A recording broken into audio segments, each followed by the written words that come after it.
স্মরণকালের ভয়াবহ বন্যায় ক্ষতিগ্রস্ত হয়ে চলাচলের অনুপযোগী হয়ে পড়েছে কুমিল্লার বিভিন্ন গ্রামীণ সড়ক। এই অবস্থায় স্বেচ্ছাশ্রমে ক্ষতিগ্রস্ত সড়ক সংস্কার করেছেন ব্রাহ্মণপাড়ার গোপালনগর গ্রামের একদল যুবক।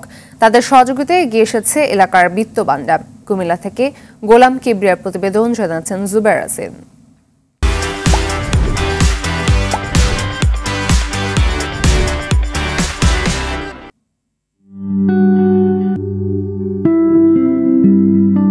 গেল মাসে স্মরণকালের ভয়াবহ বন্যার কবলে পড়ে কুমিল্লা। জেলার গোমতী, ঘুঙ্গুর ও সালদা নদীর বাঁধ ভেঙে প্লাবিত হয় বেশ কয়েকটি উপজেলা। পানির তীব্র স্রোতে ভেঙে গেছে জেলার কাঁচাপাকা অনেক সড়ক। এতে বিচ্ছিন্ন হয়ে পড়ে বিভিন্ন এলাকার যোগাযোগ ব্যবস্থা।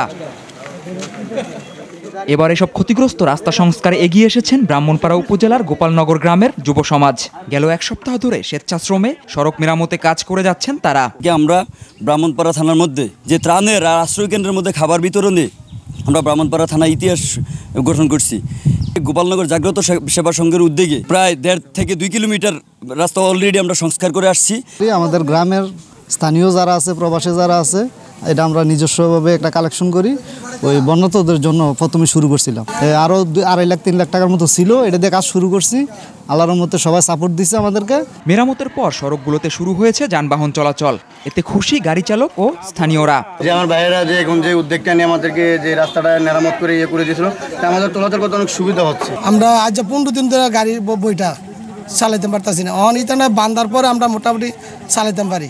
আমরা সবাই মিলে যদি এইভাবে কাজ করতে পারি, আসলে বাংলাদেশ আরো এগিয়ে যাবে। যুব সমাজের উদ্যোগকে স্বাগত জানিয়ে তাদের সহযোগিতায় পাশে থাকার আশ্বাস দিয়েছে এলাকার বিত্তবানরা। এই যে রাস্তায় যে অবস্থা ছিল, যোগাযোগ বিচ্ছিন্ন, এখন আলহামদুলিল্লাহ যুব সমাজের উদ্যোগে রাস্তা একবারে ক্লিন হয়েছে, চলাচলের ব্যবস্থা সুন্দর। বন্যার যে স্থান বিতরণ করছে তারা, আমরা দেখছি যে কত কষ্ট যে ছেলেবেলে করছে।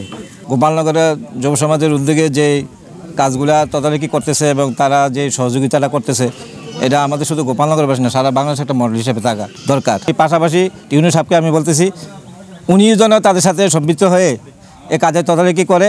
দেশের প্রতিটি সমস্যা চিহ্নিত করে এভাবে যুব সমাজ এগিয়ে আসলে সুন্দর একটি বাংলাদেশ তৈরি হবে, এমনটাই প্রত্যাশা সকলের। জুবায়ের রাজিন, RTV।